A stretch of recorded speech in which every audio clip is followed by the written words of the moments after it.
The Honorable, the judges of the United States Court of Appeals for the Fourth Circuit. Be seated, please. Next case we'll hear is Scoggins versus Lee's Crossing Homeowners Association. And Mr. Ferguson, when you're ready.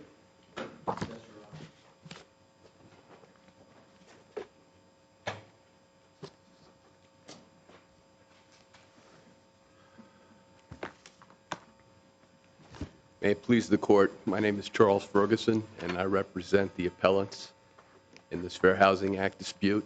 And with me in the courtroom today is also appellant Jacob Scoggins. Our appeal presents the following issues.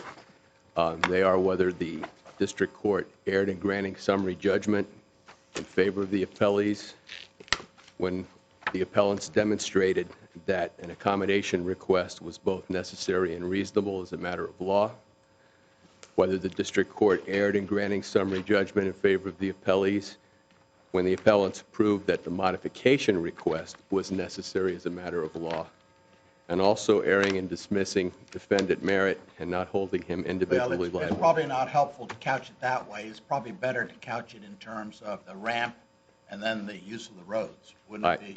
I understand, Your Honor. So take them any way you want. The ATV request would be the use of the roads, and the ramp would be the modification request. And I'd like to begin with the ATV request for the roads. And there are three arguments that we have on that. The first have to do with two elements, the necessary element and also the element of reasonableness. And then there is the final issue of the constructive denial, which is an issue that I'd like to address first.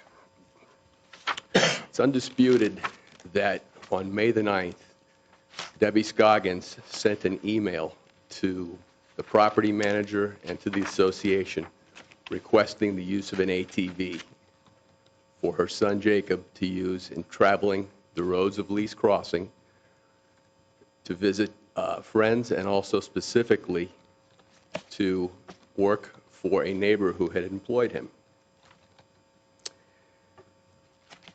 The day after the email was generated making the request, defendant Merritt sent out an email to the other board members quickly announcing himself as the voice of dissent in opposing the request, and I quote, without discussion or deliberation.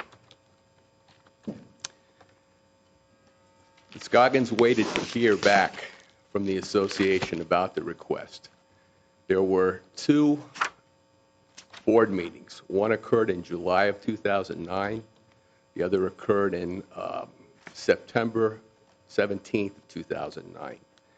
The first board meeting was held by a quorum. Not everybody was present, and no one took any action. But more importantly, there's no evidence the whole time that has ever been presented that indicates that anybody told the Scoggins about the fact that their request was going to be addressed at either one of these board meetings.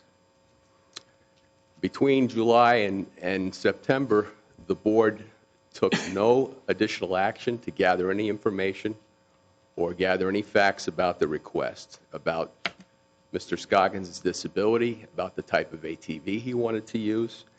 And when they came together on the 17th, the record evidence suggests that they hadn't gathered the information. They weren't prepared to make a decision any more than they were during the previous board meeting. And there is testimony in the record from three independent witnesses that suggest that the Merritts were opposed to the request from the outset and moved to deny the request without having any information. Where it was left in the minutes... Well, I understand that the reasons they were concerned wouldn't be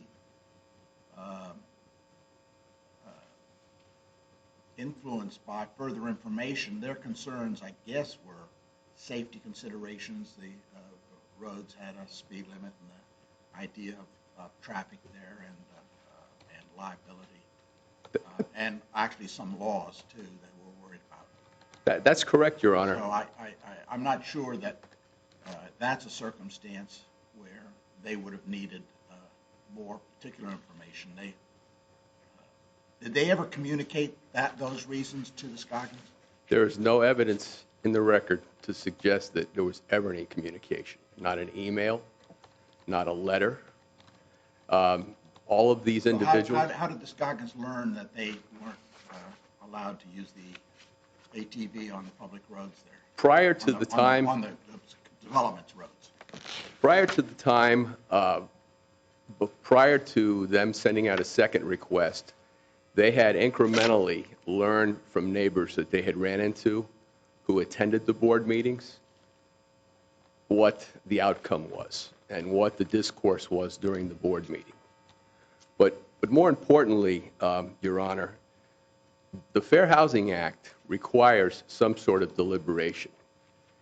Whether you intend to deny a request or whether you intend to approve it, there needs to be some deliberation and interaction, and that burden falls on the provider, not the requester. Now, the manufacturer, though, warned specifically, did not in capital letters, this is for off-road use only? That is correct. What significance does that have in our analysis? Why doesn't that weigh heavily on the reasonableness of the request? I don't think it weighs heavily, Your Honor, because the use of the ATV was going to be on private roads. Well, there's still cars on that road, right? That's correct, but it's more dangerous to be on the road with cars when you're operating a manual wheelchair or a tricycle, which plaintiff has attempted to do in the past. Just because you're less dangerous doesn't mean that you aren't still dangerous, does it? Well, we believe there's demonstrative evidence in the record that shows his ability to use the ATV very safely. He has the ability to do it. He has the strength to do it. Isn't it, though, also the other car's ability to see him?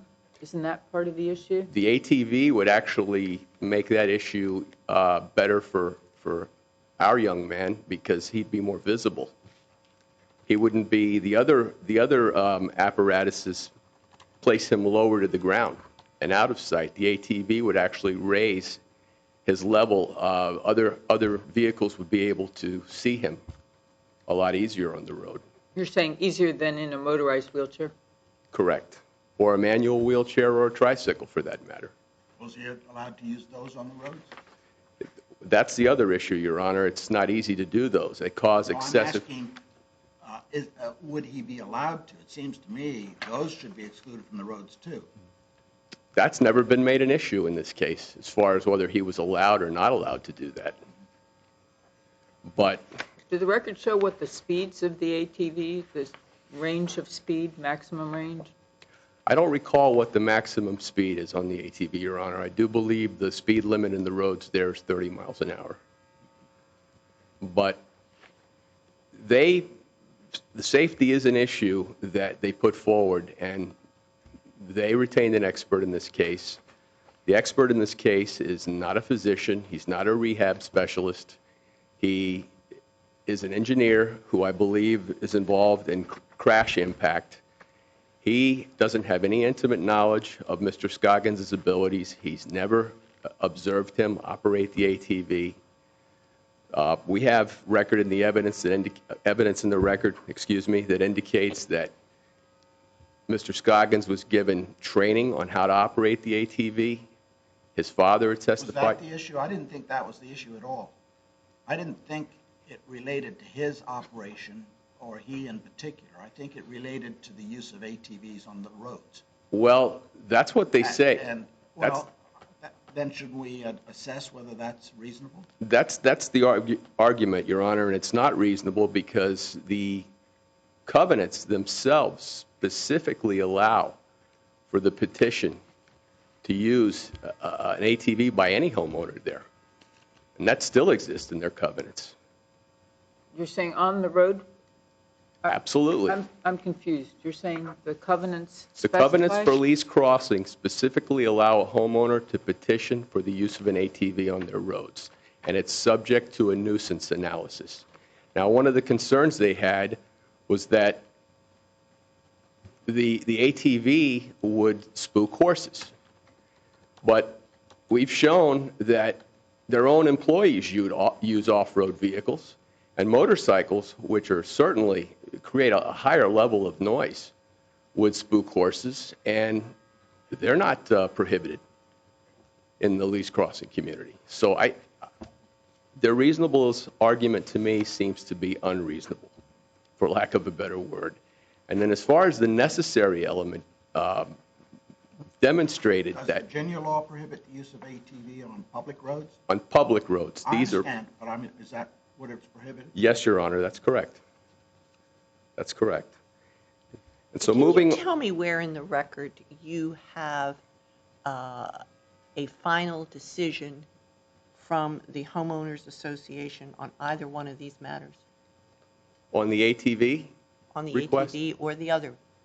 The ATV request, there is no final decision. Uh-huh. And In what about fact, the other that's what they request? maintain, that they've never made it. They've never denied the request. Well, if that is so, then how is this case ripe? It's ripe because a constructive denial can take place. No. But, okay, show me the evidence of the constructive denial. Well, Your Honor, nobody's ever contacted them. They put a request in When did they put the request in? May of 2009. Okay, what about the other? You have two, you're dealing with the ATV and the, what was the other thing they want? The outdoor ramp. Okay, the outdoor ramp has a history behind it. Well, when was the request? I know there is conflicting evidence about there being an oral request, but when was the first written request? The first written request, I believe, was in August of 2010. August of 2010. When did you file this lawsuit? Correct. When did you file the lawsuit? The lawsuit was filed in September, I believe. And there had been no denial? There was a letter that denying the it from the request. Homeowners Association? Correct. Actually, it's not. They needed more That's information. what I They thought they didn't said. deny it. It is a denial if you look at what's required and not required by the fair housing regulations and also They the wanted joint. more information. There was a drawing with a little C line around the front scoop, and that's all that was provided. And they wanted some There was a information, and they clearly left it open for resubmission of more detail. I think a fair reading of that letter would indicate Okay, that. when you have the JA site for the letter, we could look at it together. I'm sorry, Your Honor. Do you have the joint appendix site for the letter? We could look at it together. I do not, Your Honor. Okay. Go ahead. But the letter imposes conditions that the regulations suggest and also the joint statements suggest are not required. And some of the information that the letter asked for could have easily been provided after an architect or a contractor was involved in commission to construct the ramp. That's essentially not something that needed to be provided at the very beginning. The regulations require that it be a reasonable description. They also advised in their letter that they'd be building the ramp in accordance with the color and the materials that they use to build the home. Okay, is the letter that you're talking about in this case regarding the ramp, the letter from the Homeowners Association? It's actually from the... Excuse me, the letter that appears at 2053 of the appendix, dated October 18th, 2010? Yes, I believe that's correct, Your Okay, Honor. that letter says, due to numerous missing items in the application, unfortunately, we were unable to process. Please submit the following. And then they list several things and says, please review this letter carefully.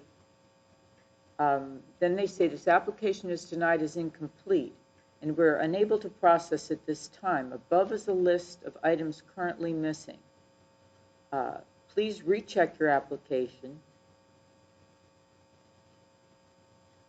And that's what you're relying on to say that it was a final denial. Well, Your Honor, I see that I'm almost out of time here. If I may answer the question. You can't look at it just based on the letter of alone. You have to look at it in the total context, the history that's gone on, the way they were treated Well, we with. have one written submission. But we have an ATV request that was. No, I'm talking about the ramp. We have one written submission which has that little drawing on it, and with a cover letter. And we have this. There's also a scale. October- Pardon me? There's also a scale, I believe, Your Honor.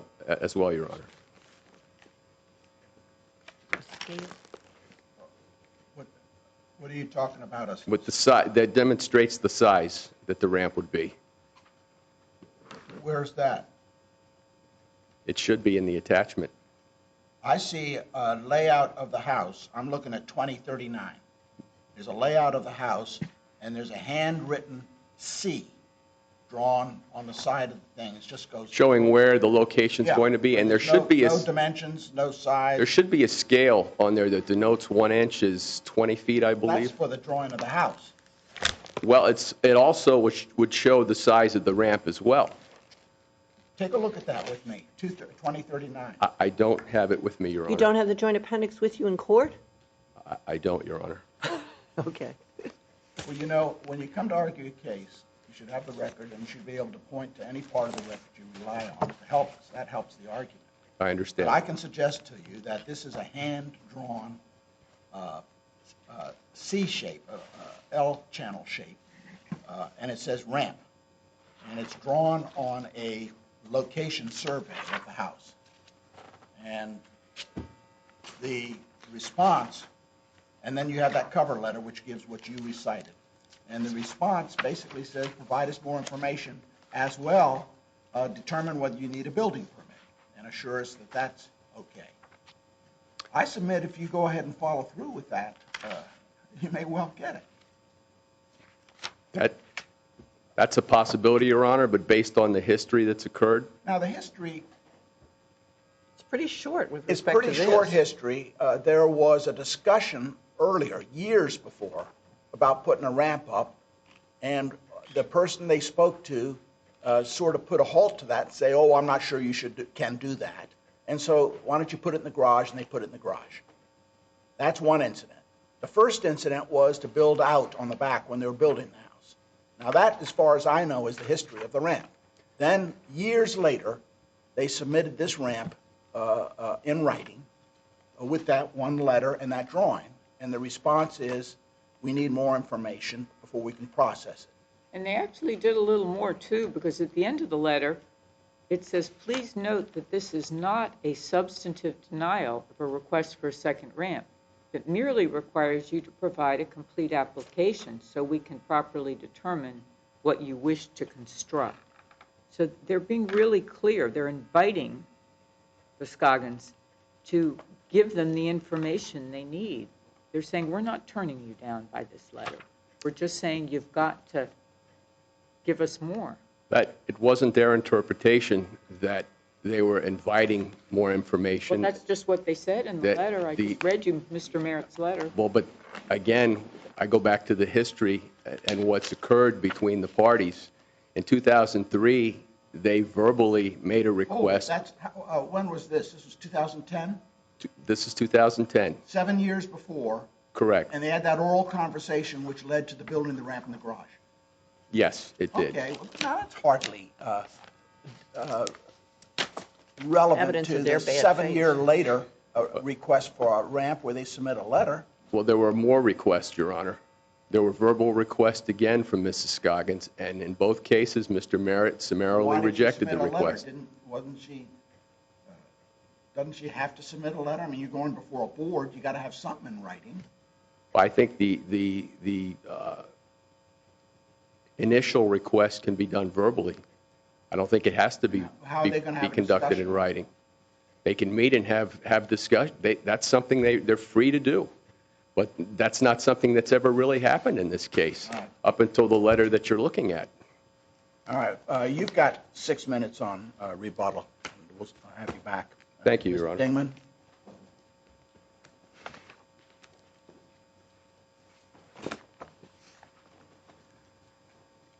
Good morning. May it please the Court, Michael Dingman of Reed Smith for the Appellees Lease Crossing Homeowners Association and Jack Merritt. With me is Richard Kelly of Bean, Kenny, and Corman. I believe the Court has focused on what is the predicate issue in determining whether... Well, let me go back to the ATV. Sure. Did the board deny the ATV? No, sir, they did not. There was actually a written request dated August 26, 2010, with respect to the ATV. John Bennett... Didn't the Scoggins say that they requested it in writing, and don't they have a writing that's some time before that? You know, a certain period go by, and you do have a constructive denial, I think. There was an email from Mrs. Scoggins to the manager in May of 2009. There was then discussion of that email at a board meeting. And the testimony of the manager, Mike Arndt, is that he was instructed to send an email to the Scoggins requesting information, and that he did that. But they say they didn't get it. There's a dispute in the record. They claim that they did not receive that email. He claims that he sent it. Does he have a copy of the email? Yes. It's in the record? It's in the record. Where's that?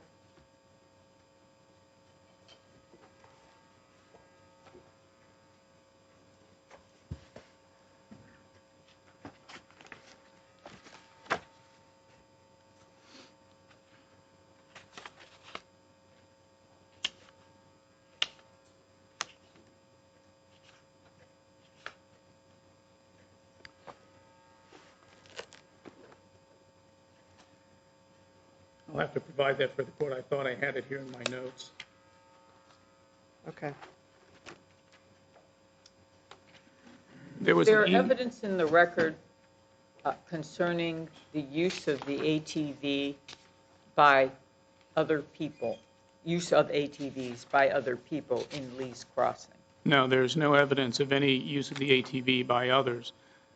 Because your opposing counsel was referring to use for maintenance. Is there anything in the record that addresses that, and where might that be? No, there was an allegation made by the Scoggins that not members of the association, but people hired to perform maintenance work on the roads, for example, used some vehicle similar to an ATV. But there was no evidence in the record of that, and their representation was these were, again, third parties hired to come out and perform maintenance work. There is a provision in the covenants that allows for a member of the association to petition for the use of an unlicensed vehicle. And that was the provision that Mr. Ferguson was referring to. But there is no evidence in the record that there's ever been a request by any other member of the association to use an ATV, or that that type of request has ever been approved. To finish the discussion on the ATV, with respect to the request that was made in May of 2009, the evidence shows, and Mr. Ferguson alluded to this in his argument, that the Scoggins were aware that their request was being discussed. So whether they actually received the email from Mr. Arndt or not, they were certainly aware that they had submitted an application. They were told by their neighbors that their application was being discussed. The dates for the board meetings are posted on the website. The agenda is posted on the website. There is no evidence in the record that they followed up with anyone to find out what was the status of that request until August 26, 2010, when they filed a written request to the board asking for the use of the ATV. At that time, John Bennett contacted them. Mr. Bennett was a member of the association's board of directors and requested information from them regarding the ATV, which they refused to provide. That was the end of the process. So there was no denial of the request for the ATV. Well, the thing I don't guess I understand about your brief is if, in fact, there has been no denial, then I don't see how we have jurisdiction. But you don't argue that. Well, I mean, don't we have to send it back to the district court and have it dismiss the case without prejudice? well, the district court found, as a matter of law, that there was no denial of either the ATV request or the request for the ramp. That seems to me to get you to a situation which is not ripe for review, not to a situation where you win the judgment. Well, I believe that that means it's not ripe for review. I don't disagree with that. And the court found that it was not ripe for Did the court dismiss review. without prejudice? Well, I do not believe the court should dismiss without prejudice. Why not? Because If the we don't court, have a final, if we don't have, you understand the concept of jurisdiction. I mean, understand. I can tell you're a sophisticated lawyer from a big law firm. If we have no jurisdiction, we can't make a merits determination. well, I understand that, but the court did consider the record with respect But to the should it have reasonableness and considered the necessary. record if, Well- as you argue, there's no final decision? There is no final decision, but there was a presentation of the rationale for these requests. So you're saying the court treated it as a constructive denial? Does that appear in the record anywhere, that the judge said, I'm treating this as a constructive denial? No, it does not. Well, and you don't even claim it's a constructive denial. No. Whether would you claim just the reverse? That there's no denial. Yes. So the court, I agree, should not have considered the arguments with respect to whether it was reasonable or necessary, but having done so and created a record, I believe this court can find that it was not right, but also that the requests were neither reasonable nor necessary. With respect to the ramp, I just want to address a couple of the timing issues. The request was made in writing on September 20th, 2010. Mr. Bennett contacted the Scoggins on September 22nd, 2010, asking for information. They refused to meet with him. They refused to provide the information. They filed their lawsuit on October 13, 2010, before the October 18, 2010 letter had been sent out. And as the court has quoted from that letter, it was clearly not a denial. Okay, can you tell me the date of the letter that, or the email that you say some representative of your group sent in response to Ms. Scoggins' letter or email about the ATV? I believe that was in July of 2009. That's why it's really, you guys have been living with this record. It's a big record. It's really helpful if you know where these things are. I understand, Your Honor. I thought I had that written down, but I did not. Well, your brief doesn't refer to it either. I'm looking at it. And, similarly, in response to the Scoggins ATV request dated August 26, 2010, John Bennett sent an email to Scoggins in September asking them for more information.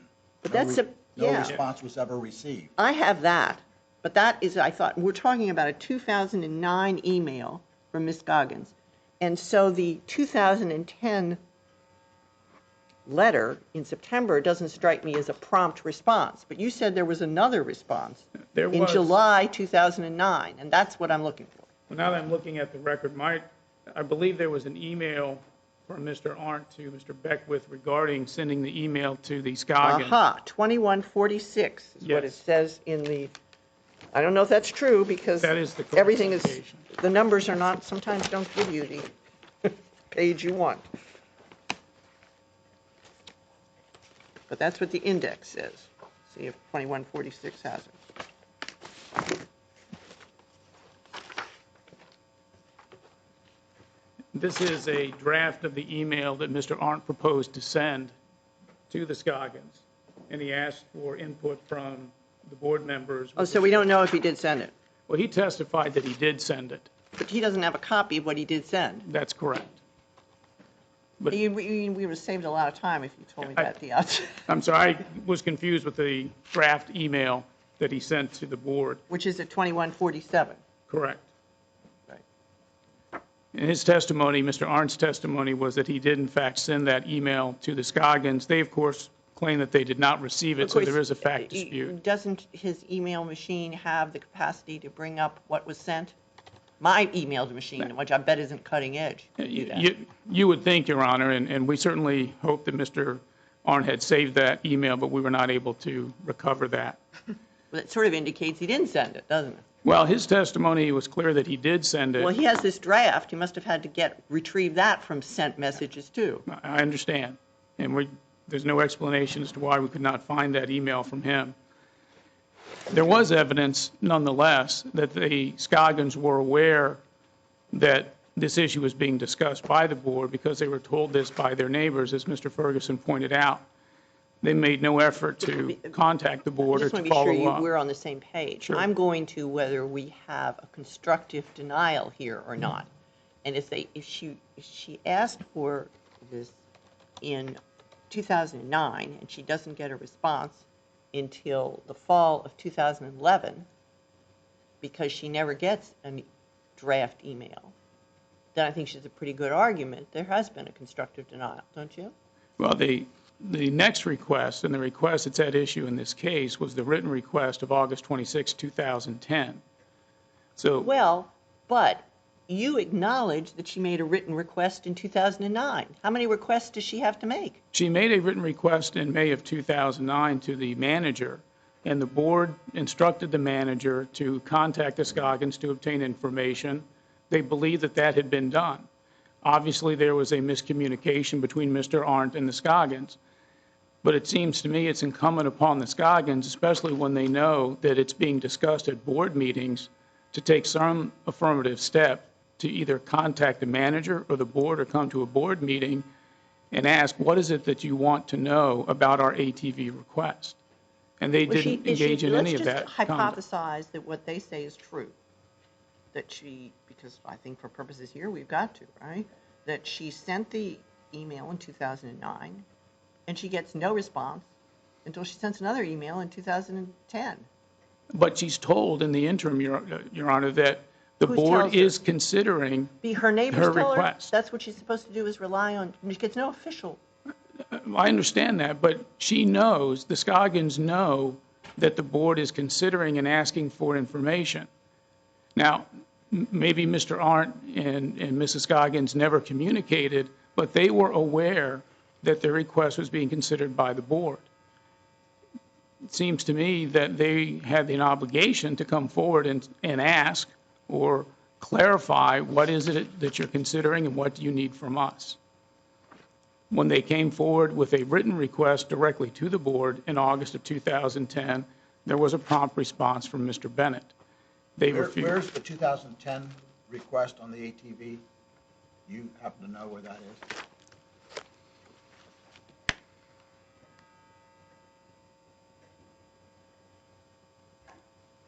This record is organized very difficult to find my things gosh. because they're linked up to various parties' positions as opposed to some order to find them.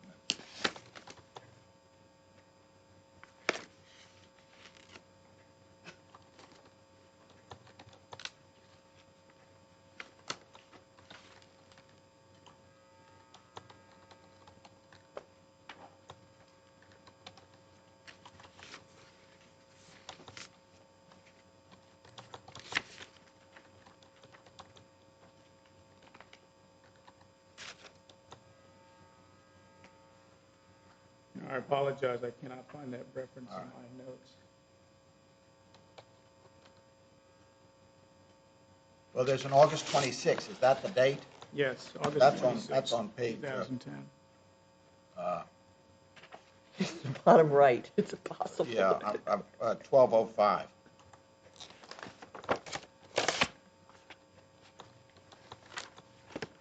That request was promptly responded to But within a this matter is the one you're of talking weeks. about. That's what we want to Yes. establish first. Okay. Yes.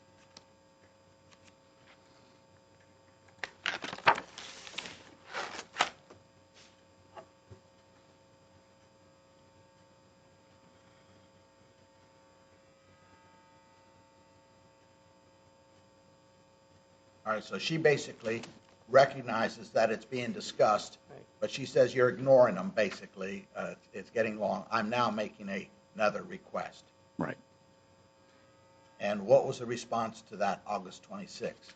John Bennett, who was a board member who had been a liaison between the board and the Scoggins for several years, contacted them at the same time he had contacted them regarding the ramp request to ask for additional information with respect to the Where's ATV. that letter in the JA? I'm sorry? Where is that in the JA? It wasn't by letter. Mr. Bennett testified in his deposition that he contacted Mrs. Scoggins. And Mrs. Scoggins testified that she was, in fact, contacted by Mr. Bennett, but believed that since he was not a member of the ARB, that there was no reason for her to talk to him or to provide information. When was suit filed? What was the date? I'm sorry. When was suit filed? Suit was filed on October 13, 2010. But isn't there some communication from the board after this August 26, 2010 letter? The communication was through Mr. Bennett. The board asked Mr. Bennett to Written contact the communication. Scoggins. I thought there was some written communication. No written communication regarding the ATV.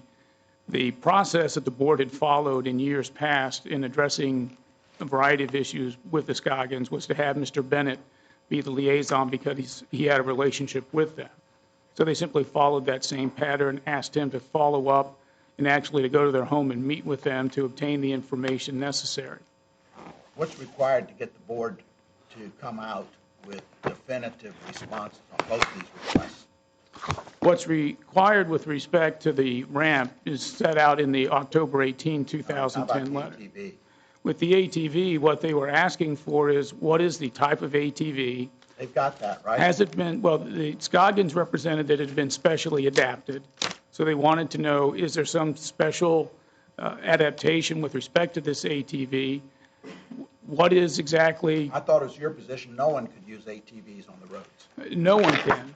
But at this point in time, the board, People are in your community, right? no, they are not.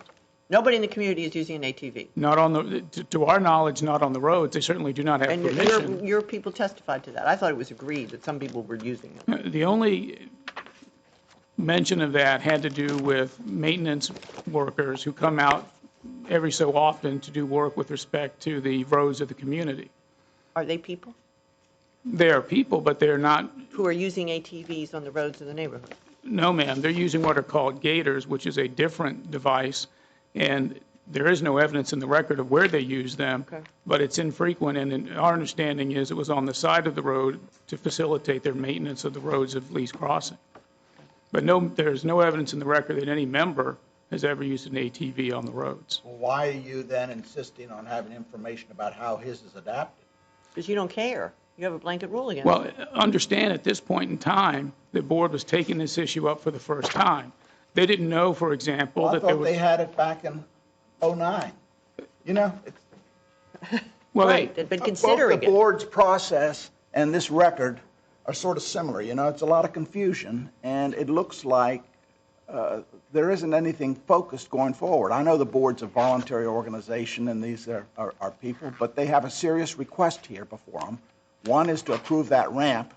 Now, apparently, it's on the Scoggins to get some information, and that sounds reasonable to me, based on what the application looks like. But the ATV, what's holding you up? what they were trying to do, Your Honor, before they made a decision, was to gather as much information as they could. This is a volunteer board. They weren't aware that the state of Virginia had a law prohibiting ATVs. They had not read the manufacturer's information saying that we sternly warn against using it on the roads. They were trying to gather information to make the best decision that they could. Well, this is, what year are we in now? 13. Have they responded yet? Their They response, stopped with the lawsuit? with the lawsuit, the response really was in responding to this lawsuit. So they've stopped working on this because the lawsuit's pending? What they've concluded, once they reviewed and hired an expert on ATV safety and were made aware of the statute in Virginia, reviewed the Honda manufacturer's literature, that it is not a safe Why didn't the request board tell the Scoggins that? because they filed a lawsuit before that could be done. Well, what's wrong with the lawsuit? That doesn't stop them. They still live in the community, and they still ask for the accommodation. You can turn it down if that's what you're going to do. Well, in the view of the board, the lawsuit preempted that normal process, and then the response was within the context of the litigation.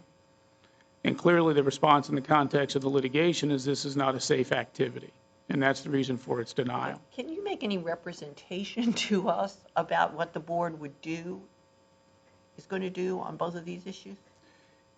If the information provided by the ramp is given, the ramp would be approved. The ATV would not be approved because it's just not safe.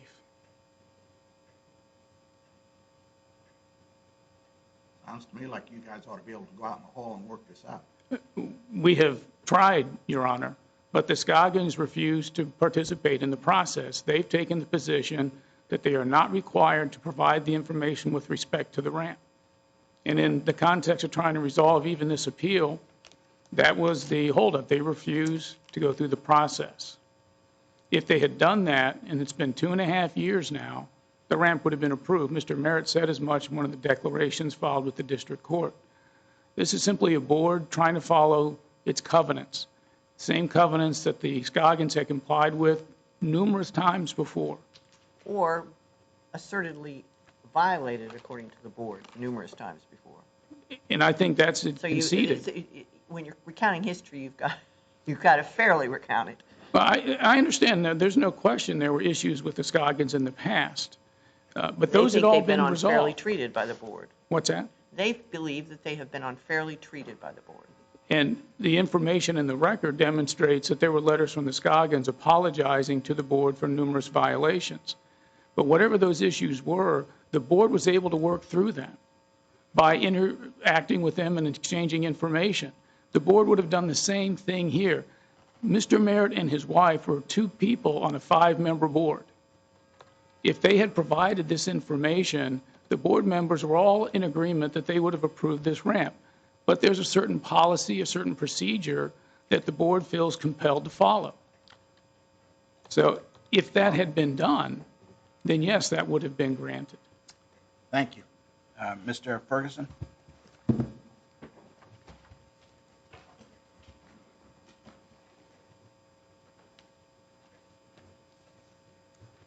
Do the Scoggins intend to stand on their application as submitted, or are they prepared to supply the information requested? I think they would supply the information requested. Why haven't you done that since the letter was requested? Well, Your Honor, we've been involved in this litigation. No, well, that doesn't stop you from sending the information, does it? Oh, I'm sorry, I misunderstood Your Honor's question. They sent a letter ticking off a bunch of things they needed. Correct. And you said you're prepared to supply that. Why hasn't that been supplied? At that time, that wasn't the feeling.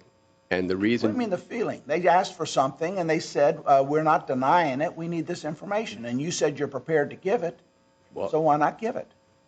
If I can respond this way, Your Honor, is that at that point, the Scoggins believed that they were just going to get the same delay as they've received in the past, or the same I denial. gather you're not prepared to submit it. At that time, we weren't. At that time, we were Well, not. then it seems to me at this point, you're asking us to rule on the record as it sits and say whether the board was justified in taking no further action because you didn't respond. Well, I mean, that's really what you're saying. At that time, they were not intent on supplying anything further. And the board didn't get anything further. And so it's not just simply an incomplete application. It's an incomplete application in which the Scoggins are intending to stand on it. well, Your Honor, they received some comments from neighbors. I just want to know if that's correct, factually correct. They intend to stand on that application. I believe they do. All right. I believe they do, Your Honor. There was some indication about comments that came from neighbors about the particular board meeting that was just being discussed. And I want to point out that these comments that came from neighbors, the Scoggins learned about the September board meeting well after it occurred. And the feedback that they were receiving from neighbors that came in incrementally was that the Merritts were opposed to the request was close to being denied, and they decided Which to table request? the request for the ATV. I Oh, they're going apologize. to deny it. Right. I mean, But- it sounds to me like from their point of view, the ATV is not appropriate. It's not reasonable. You may be able to make a case it's necessary for certain aspects, but their view is it's not reasonable because of the safety and the laws and the 35-mile-per-hour speed limit and this type of thing. Well, I would submit that's a rather hypocritical view, because I do recall in the record, there is testimony from Mr. Bennett that his own kids use ATVs. I thought there was testimony in the record that other people were using That's ATVs, correct. but your That's colleague correct, Your says Honor. that there isn't. So, and since you guys, neither one of you want to tell us where anything in the record is. Where is that in the record? I don't have the reference to the record. It's in John Bennett's deposition. Is the whole deposition in the record? Yes, Your Honor, it is. And if I may move on to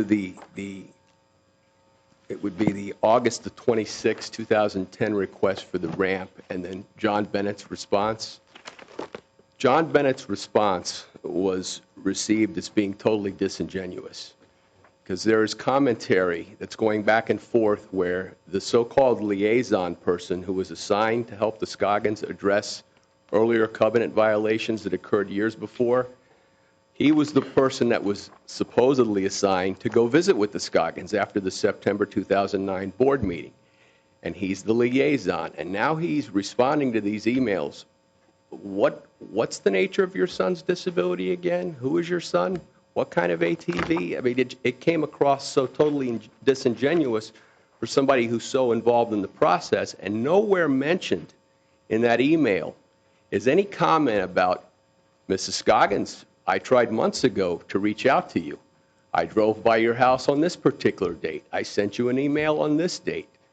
Nothing at all. And you would think that in a communication like that, had they really followed up after the September board meeting and gone to visit with the Scoggins, that there would have been a comment like that. But there was nothing at all. It was almost like radio silence toward that issue, and a question of what's the nature of your son's disability again. And so I think it's pretty reasonable that someone could interpret something like that to mean, here we go again. I'm getting the runaround again. And that's what prompted the August 26, 2010 email. I'm not sure at this point, Your Honor, about what their concerns are, but again, the state of Virginia only speaks to the use of ATVs on public roads. And I just want to emphasize, these are private roads. They're private roads, but they have the speed limit of 35 miles per hour. Cars are driving on it, and they're not designed for use on roads like that. And the same risks that are posed on public roads where the speed limit is 35 would presumably exist on these private roads where the speed limit is 35.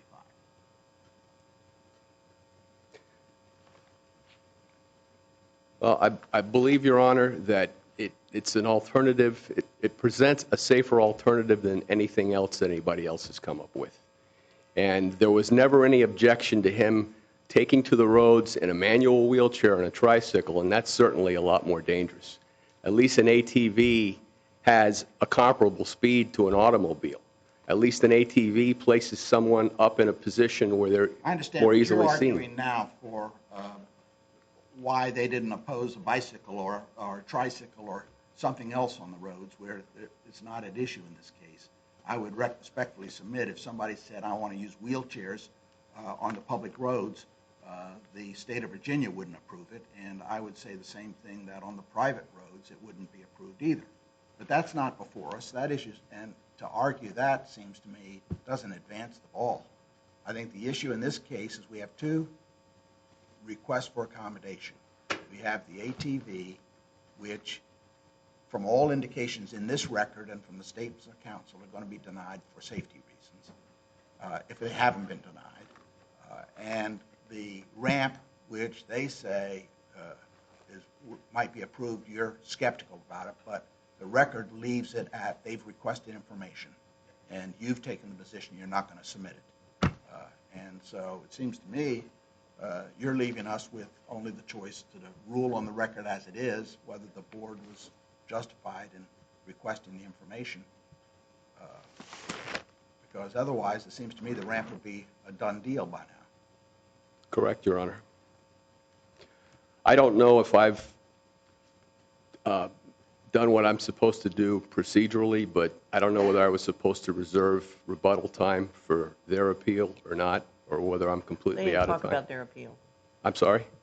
They haven't talked, do you think they're going to get some time, extra time now? This is my first oral argument, I must admit, and I'm... What's your What's your point that you want to make? I know they have an appeal on the fees issue, and I just want to make sure I reserve enough time for that, and I didn't know whether... They didn't argue it. Is there something you wanted to say? No, there isn't at this point, Your Honor. I We want do to... have your briefs, and I must say it's not a straightforward issue. There's a contractual claim on the one hand, and there's a public policy involving the Fair Housing Act claim. And the district court worked under the Fair Housing Act and denied attorney's fees. And I gather you support that rule. I do support that ruling, Your Honor, and it's a fair housing claim. And the public policy considerations outweigh the contractual issue. And Then there comes the great issue, what if you and I get together and say, we recognize that the Fair Housing Act has apportioned attorney's fees in the fashion that the law has done so, but why don't you and I agree that in connection with any fair housing claim, we'll each bear our own expenses? Could we do that? And maybe you can't, I don't know. But that's what makes the question. I think it's clearly a violation of the public policy that Congress has intended. Thank you. Thank you, Your Honor. We'll come down and greet counsel and then proceed on to the next case.